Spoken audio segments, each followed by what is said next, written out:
Hi everyone, my name is Péter Mészáros and I hope all of you are safely at home because at least here in the Netherlands there is some unusual snow activity.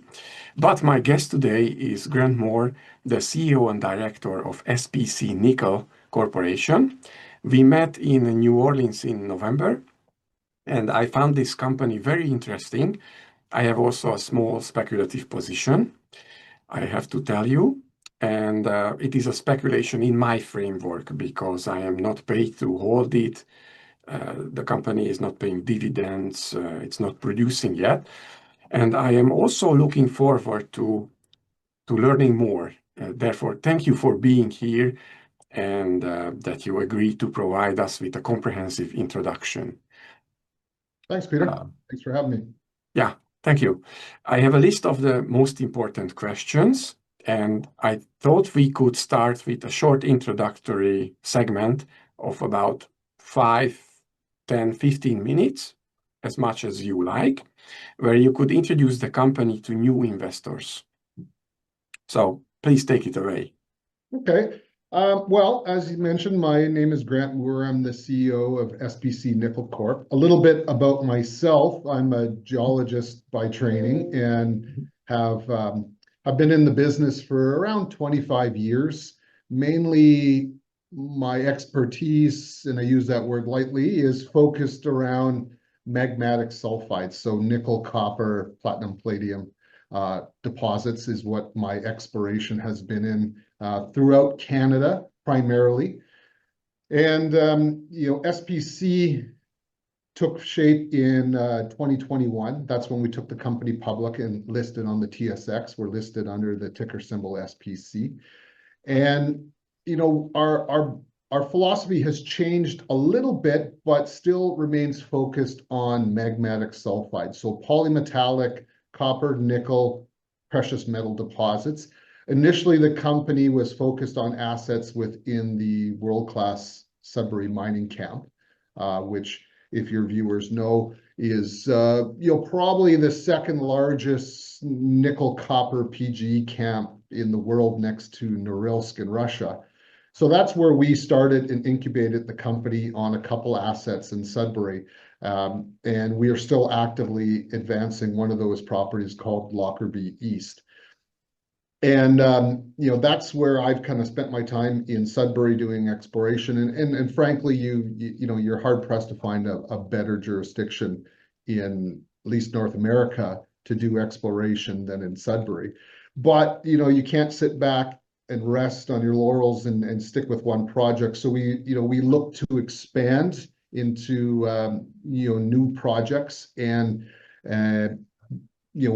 probably in the latter part of 2021 we acquired through staking in a small option deal a large district scale project up in northern Canada in the territory of Nunavut called the Muskox project. And this is a large 500 square kilometer project that we see lots of geological similarities to many of the big, well-known copper nickel camps like Norilsk, Sudbury, Voisey's Bay, which is in Canada as well. So, that's sort of our flagship project. It is more of at the exploration stage, whereas our Sudbury assets are more advanced at the resource stage. Okay, thank you. And maybe I break it down too easily, but what are you building? Why are you building it? And what is your core thesis? What would you like to find?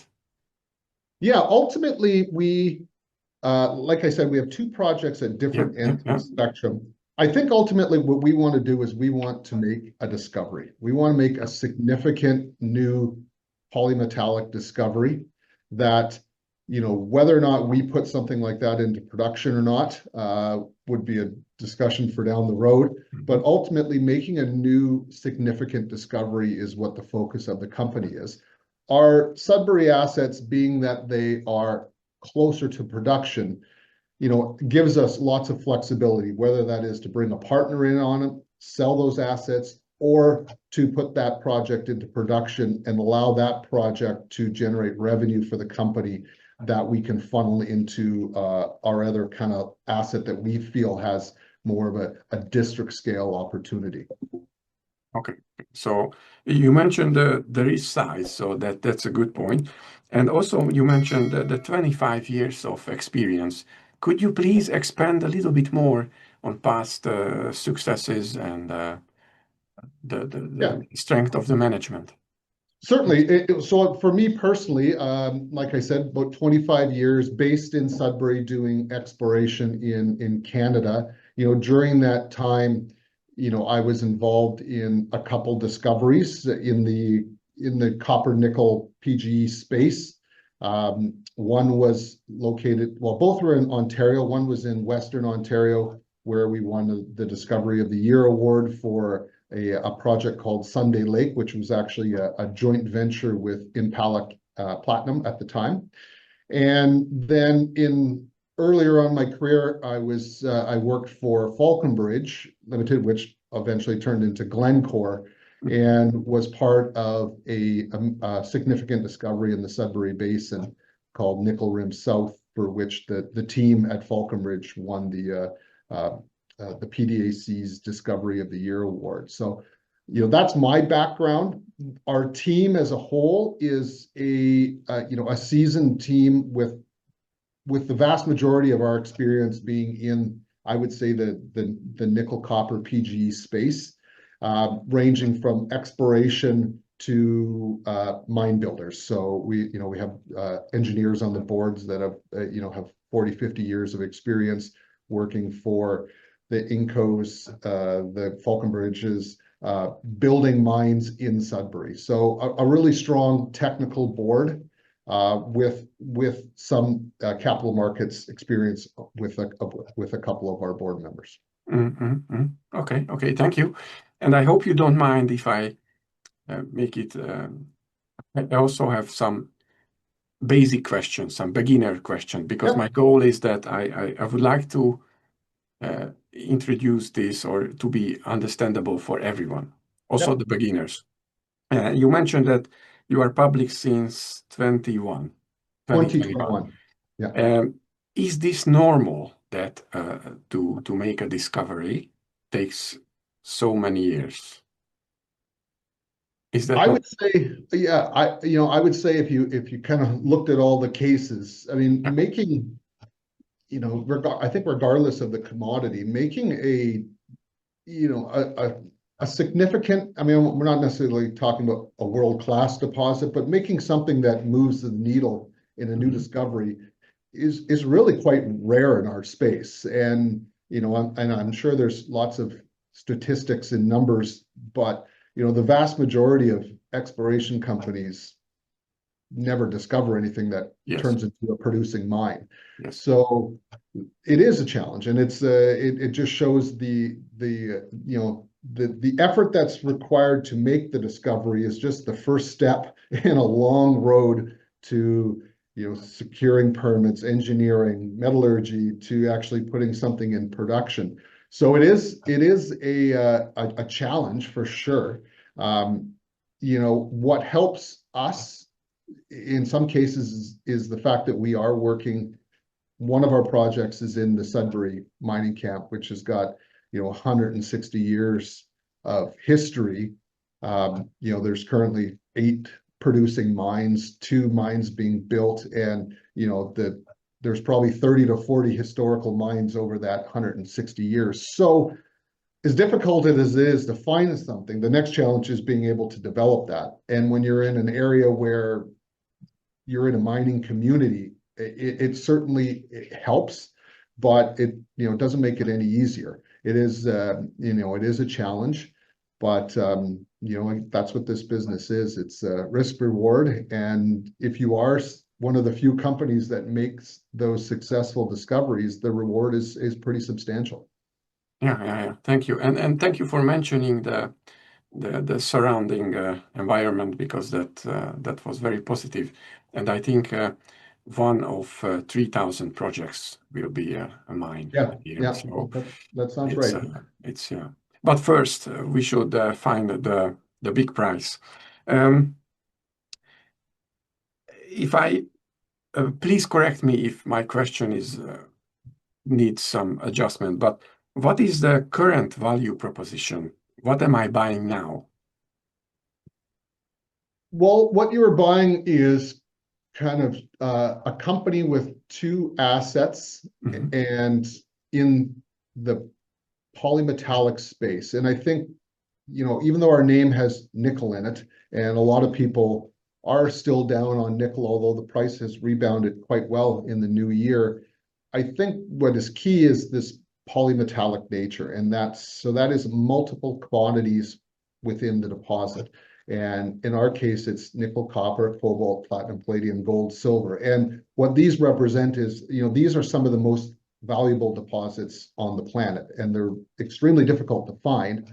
But if you do find one, the opportunity and the upside is huge. So, for investors looking at SPC, what you're buying is one project in a de-risked environment like Sudbury, and access to another project that has the potential to not just result in a discovery, but in a new district. And with, with as many of the check boxes as you can check off for the right geology and what you want to see, the project has it. Now that you still have to find it, but when you're at least, you're not fighting models, you're not trying to prove something new in a new area. When you've got a proven model with all the right kind of geology that you want to see, and as a geologist, I put the rocks first. If you don't have the right geology, your odds of being successful are pretty small. So I feel like our company has two really high quality assets at different ends of the spectrum, one closer to production, but one closer to a significant discovery. And regardless of what metal prices are, the market still likes discoveries, and especially big discoveries. And where our project up in Nunavut is, this is not something that's going to happen next month, but we are a year or two out from potentially making that game-changing discovery. And Mhm. all you have to do is look back through examples, and a good example is something like the Voisey's Bay discovery in Eastern Canada, and your viewers may or may not know about it, but it was discovered by a small exploration company that went from the initial rock sample discovery to drilling a couple holes into a new discovery to then selling it for billions of dollars to Inco, and that was Robert Friedland, and that made Robert Friedland's career. And so those successes can happen if you're looking in the right place with the right geology and the right scale. And I think that's what we present is an opportunity at that. And nothing is guaranteed in this business, but certainly looking at something that is in the right kind of environment is a good head start. Yes, that would be also my next question, that you are not drilling blindly, just anywhere, but you have good reason and data to support it, right? Yeah. And and you mentioned the mines already in the neighborhood. Do you have an idea what could be the price at the end, if indeed we have success? What would make you satisfied when you can say, okay, now we made it, and well, what could be here the price Good question. So I'll based on data? I'll Sorry. give you my view on both projects because they are separate. Yeah. So in our Sudbury project, I mean, we have a resource already, a compliant resource Mhm. of about 22 million tons in an open pit. So for me, success on that project would be the development of an open pit. Not at large porphyry scale sort of production rates, but on the order of a few thousand tons per day that uh, lasts for 5 to 10 years, and Please. that generates consistent value to the company on a yearly basis. That project that we have in Sudbury is a good project in a great environment. It wouldn't fall into that world-class category, but it is a great project in a great area. So moving that project into a production stage, whether that's SPC or a partner or something like that, where SPC is realizing yearly value from that project, would be a success. Muskox, I tell people when we talk about it that I don't see economics as being an issue because the project is remote. And the reason I say that is you have to find something pretty significant in that part of Canada for it to be economic. So you can't find a small 1 or 2 million ton deposit. You have to find something that moves the needle. And, for example, something like Voisey's Bay was, probably altogether in that 50+ million ton range. I suspect that that's probably that range that you would need to find. You'd need to find something with a 10 to 20 year mine life. But the beauty of that project is so far all that we know about it from the geological point of view indicate that the system has the potential to produce high-grade deposits, and given the size of the project, it could produce multiple deposits. So a perfect scenario in that project would be the development of a new copper-nickel PGE district in northern Canada, which then is the anchor for development of the region. Mm-hmm. Okay. So if I understand it correctly, the muskox is more like exploration option. Yeah. Optional exploration, Yeah. but you focus more on the Lockerbie East. No, I would say that our flagship focus is on the muskox Okay. because of the exploration upside and Okay. the discovery potential. The Lockerbie East project in Sudbury is, it's closer to that mining stage where you need to then commit the capital to build it. And so I would say, based on current market conditions, our focus is primarily on the exploration upside at muskox. Okay. Thank you. And I think you answered also how will this exploration increase the shareholder value. So I think that is covered. And how do you plan to get there? And with that question comes, what did you do in the last 1 year to achieve that? Yeah, a good question, and that's always the big question: is how do you can have a plan, but how do you actually execute on that?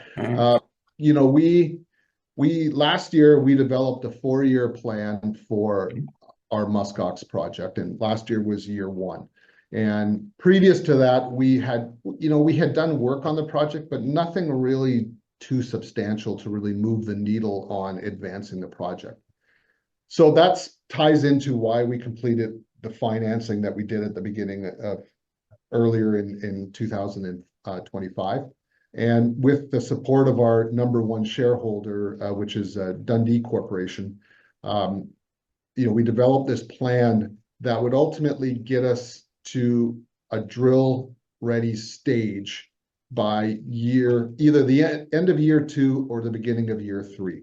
And last year was year 1 of the program. And we're a technically driven team. I would say we're not an overly promotional group. And historically, we have seen the way companies that have worked up on this project in the past, back in the 60s and 70s, how they've kind of got ahead of themselves, ahead of the exploration, or the exploration got ahead of the understanding. And we feel it's important to make sure that we've done the proper due diligence when it comes to the exploration side before we start drilling. And we want to make sure that when we do bring a drill up there to start targeting or testing targets, that we've done the needed geophysical, geochemical, and geological work first on the ground before we jump right to drilling. Because, previous companies, that's been what's happened. They've been chasing the next press release, chasing the next financing, and not necessarily doing the work that should have been done. And, for us, it's comforting in the fact that our major shareholder, who owns 36% of the company, is on board with that strategy. So it is a little bit more of a slow and methodical approach, but we feel that that will pay dividends at the end, because when we do get the drill turning, we are going to be testing the best targets that we can. Mm-hmm. Yeah, and you don't burn so much money also. That helps. That Exactly. helps. Okay, thank you. And then, so this is what you will define more and more in 2026 and early 27. Yeah. So 2025, we started big geophysical surveys, airborne geophysical surveys. And we flew 2 large surveys. 2026 is now taking that data that we had from last year and focusing in on certain areas, saying, okay, we've got the airborne coverage that says there's something interesting in this area. And up there on that project, the issue is that it's a gigantic project. It's 130 kilometers long from one end to the other, and up to 11 kilometers wide. So you have to do the regional work first to bring you into these areas that might be a few kilometers by a few kilometers in size.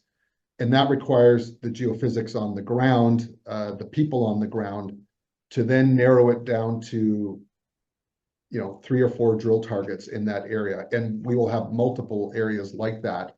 And ideally, when we do go up there, we would like to have, a couple dozen really strong backed up targets that we will test. Interesting. Thank you. And to achieve that, of course, it has some costs. So that's normal, totally normal. How much money do you have, and how much money do you need to succeed? And how do you plan to get this, if not yet ready, available? Yeah, that is the most important question in all this. Currently, we have I'd say about $1.5 million Canadian in the treasury. We will certainly need to increase that in Q1 of 2026, and that is our plan. We haven't announced anything yet, but we will be looking to raise additional funds in 2026, and then deploy that money into the ground. And like with all exploration, you have a plan, and part of your plan includes success, which in turn drives the share price higher, which allows you to raise money at a higher price the following year. For example, we did our rights offering in June of this year at 2 cents, and we're now, after taking that money, putting it into the ground on the muskox and releasing some of that information. We haven't put it all out. Our share price is now trading at 9 cents. And just based on the results. So that's a significant, that's a 450% increase in share price, just based on, groundwork and geophysical work. So, we hope that continues, and it'll allow us to raise money at higher and higher levels each year. And, most important for us is that we do have a really strong supporter in Dundee, who owns 36% of the company. They love the project. That's why they're involved in SPC, is because of that project. And, they are a very reputable company that has a lot of influence in the market, and, is known to make really good decisions, and, isn't overly promotional, but puts money into good projects and good teams. So having them on board as a 36% owner helps us a lot in attracting new investors into the story, because they de-risk it. They give a stamp of approval of the project and the team by having their ownership. Yes, yes, indeed. And then, as I see, you are running the typical normal curve. So the phase of this company is normal. You have to raise money, which on the first glance we don't like, but on the Yep. other hand, that's how you create value. So Yeah. yeah, okay, that's And that's and I and normal. I think it's very encouraging that, through surface assay results and results from an airborne EM survey, we were able to increase the share price almost 500%. Yeah. And to me, if I look at that and I say, well, what would a significant drill hole intersection from that property do? And I think the sky's the limit on what that could do for our share price and in the investors. Yes, yes, yes. You are still small, and what Yeah, you just mentioned were the last two, also the last two at least news releases from December, yeah, if I'm not mistaken. yeah. Yeah. Okay. Okay. Okay. Nice. And then, could you please summarize the potential catalysts, the next, what you can already see Yeah, so we still have a fair bit of news from last work year? we did last year that still has Mhm. yet to come out. Okay. And that's just us working through the data to get it out there in a format. So we have results from another geophysical survey we did, also results from work that we've done in Sudbury, and that's kind of some of the short-term catalysts. Obviously, things like financing will be there, and then we anticipate being very active uh, in the summer, June, July, August, up in May, hopefully as well, in muskox, which should be a very steady stream of news during that. That's the big opportunity to make discoveries up there. So, we're not actively drilling right now, but we should hopefully still have a decent flow of news from the story, as well as being out there marketing and promoting the story as well. Okay. Thank you. And you mentioned that on the corporation, and does the management team or the team also have uh, shares, skin in the game? Yeah. What can you tell me about the structure, share structure? Well, we currently have about 360 million shares Mhm. outstanding. Uh, like I said, Dundee owns 36% of that. I would say management is probably in that 5% range Mhm. of the company. And then we have a couple other large groups that hold shares. Haywood Securities Mhm. is a large shareholder, or a series of shareholders at Haywood's own, probably in that 10% range. A company called Transition Metals, who SPC was originally spun out of many years ago. I mean, they're about probably a 5 or 6% shareholder. So, most of our directors participate in the financing. Certainly in our last rights offering, we had a really good response from that. Almost probably 2/3 of the shares were taken up by existing shareholders, which That's is good. very good for us. And yeah, so a good shareholder base that, are happy right now because anybody who was involved in the last share price our last financing has seen a significant increase in their investment. Yeah, yeah, yeah. Okay, okay. Thank you. May I also ask what could go wrong? Are there things that keep you up at night? Yeah, I would say for me, Just, the biggest issue that I think of it, and it's not geology, it's not the projects, it is the unpredictable nature of our world economy that we live in. And as a very good example, if we would have had this conversation, maybe even a month ago, or month and a half ago, we would have been talking about $6.30 nickel, 6.40 nickel, Mhm. and now it's at $8. So when I started in this business, it was very much about supply and demand, and those two things ran together. And if there was more supply or demand increased, the price went up. And now I just find that world politics have such a big impact on markets, that things that you just can't predict. And certainly when you're not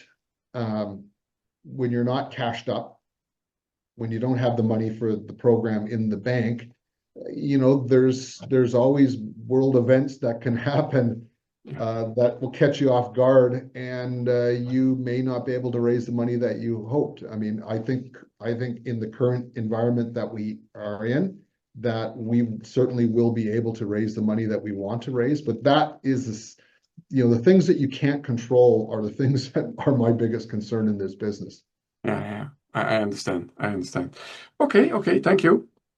Are there anything else you would like to add? But I should ask, but I Yeah, forgot to ask. that's all right. I mean, I would just say that for your viewers and people that are interested in the story, I mean, certainly they are able to reach out to me, and I'm That I happy to would like to ask. calls or emails.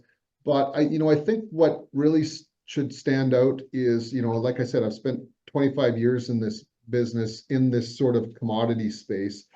And I really believe that we have some of the best exploration projects, exploration, and also projects within arguably the best camp in the world to be exploring and developing in. And I would challenge anyone to go and look at other uh, companies similar to our size, and look at their projects. And I don't think that you'll see projects that are equal to what we have. The muskox, the scale, the opportunity, and the upside there, to me, is arguably the best exploration project in North America in that copper nickel PGE space. I don't think that you will find a better one. Yeah, it's not going to be easy, and there's going to be challenges, and it's going to take a lot of money and take some time, but the upside is huge. And for a company of our size to have resources in Sudbury, our Lockerbie's project hosts 450 million pounds of nickel equivalents, and we're a $35 million market cap company.